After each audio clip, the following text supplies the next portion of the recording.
કમલા એકાદશીની વાર્તા. શ્રી કૃષ્ણ ભગવાન પાસે યુધિષ્ઠિર રાજા બેઠા છે. વાત કરતાં કરતાં રાજાએ ભગવાનને પૂછ્યું, હે પ્રભુ, પાપને બાળનાર તથા મુક્તિદાયક વ્રત પુરુષોત્તમ માસની એકાદશીનું કહેવાય છે, તો કૃપા કરીને મને પુરુષોત્તમ માસની એકાદશીની વિધિ બતાવો.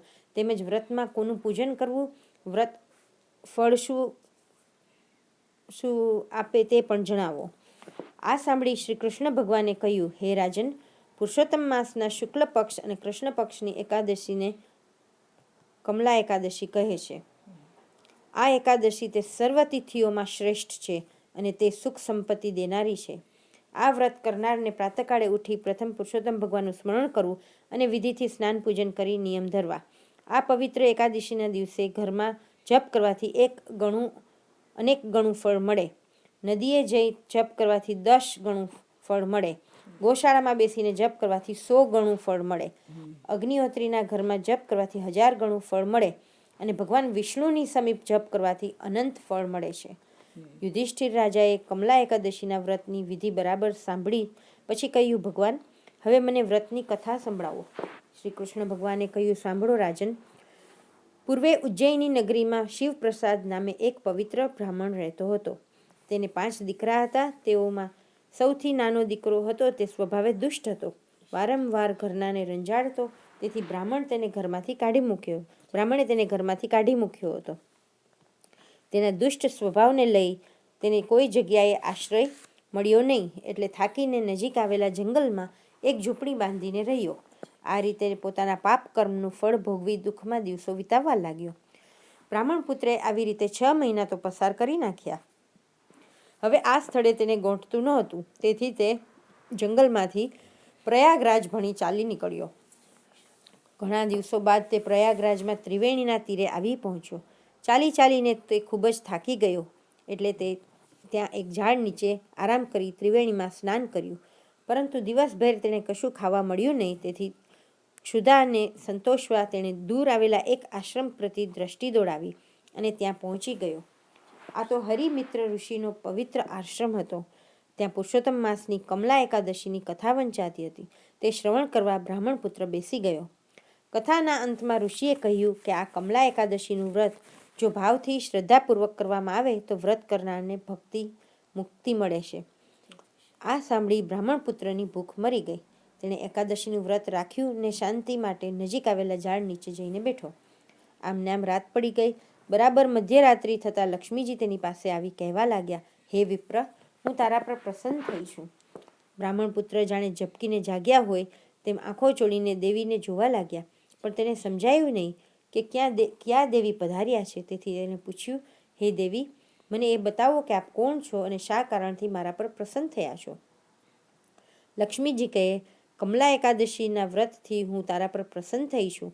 હું વૈકુંઠમાં નારાયણ પાસેથી આવી છું. મારું નામ લક્ષ્મી છે. તે એકાદશીનું વ્રત આદર્યું છે, તેથી પ્રભાવિત થઈ હું તારી પાસે આવી છું અને તારા વંશમાં સ્થિર થઈ રહેવા માંગુ છું. બ્રાહ્મણ પુત્ર દેવીને નમન કરી બોલ્યો, માતાજી, મને એકાદશીના વ્રતની સંપૂર્ણ વિધિની જાણ નથી, તો જગતના હિતાર્થે મને વિસ્તારપૂર્વક વ્રત વિધિ કહો. લક્ષ્મીજી બોલ્યા, આ વ્રત અતિ પુણ્યકારક છે.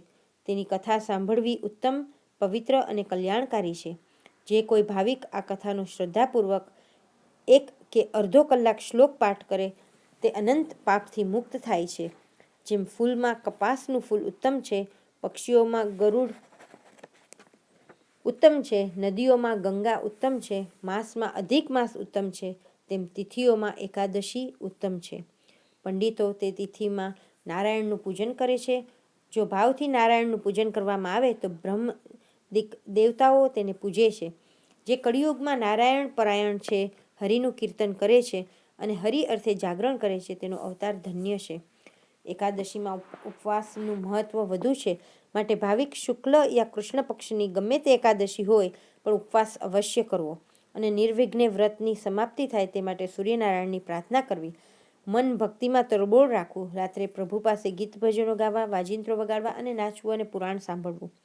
એકાદશીની રાત્રિના આમ જાગરણ કરી 12ને દિવસે પ્રાતઃકાળે સ્નાન કરી નારાયણને પંચામૃતથી નવડાવવા તો નારાયણ જેવું સ્વરૂપ થાય. નારાયણને નવડાવ્યા પછી મને જ્ઞાનચક્ષુ આપો એમ પ્રાર્થના કરી બ્રાહ્મણો જમાડી દક્ષિણા આપવી. અને પંચયત્ર મૌન ધરી મિત્ર સંબંધીઓ સાથે ભોજન લેવું. આમ વિધિપૂર્વક નિયમયુક્ત જે એકાદશી વ્રત કરે છે તેનો વૈકુંઠમાં વાસ થાય છે. આમ કહી લક્ષ્મીજીએ બ્રાહ્મણ પુત્રને કહ્યું, હું તારા પર પ્રસન્ન થઈને તારા ઘેર આવું છું, ચાલ. લક્ષ્મીજીની મહેર થવાથી બ્રાહ્મણ પુત્ર એકાએક ધનવાન બની ગયો અને તે લક્ષ્મી સાથે પોતાને ઘેર ગયો. એટલે તેનું સન્માન થયું અને થોડા જ દિવસોમાં બધા તેને માન આપવા લાગ્યા.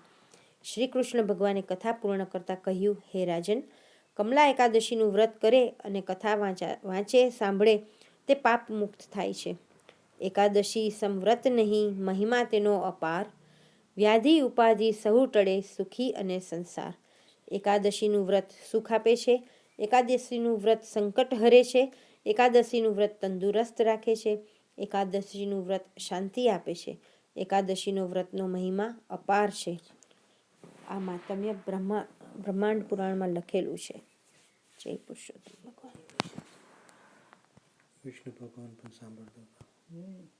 બેઠા છીએ ફૂલ પૈડું.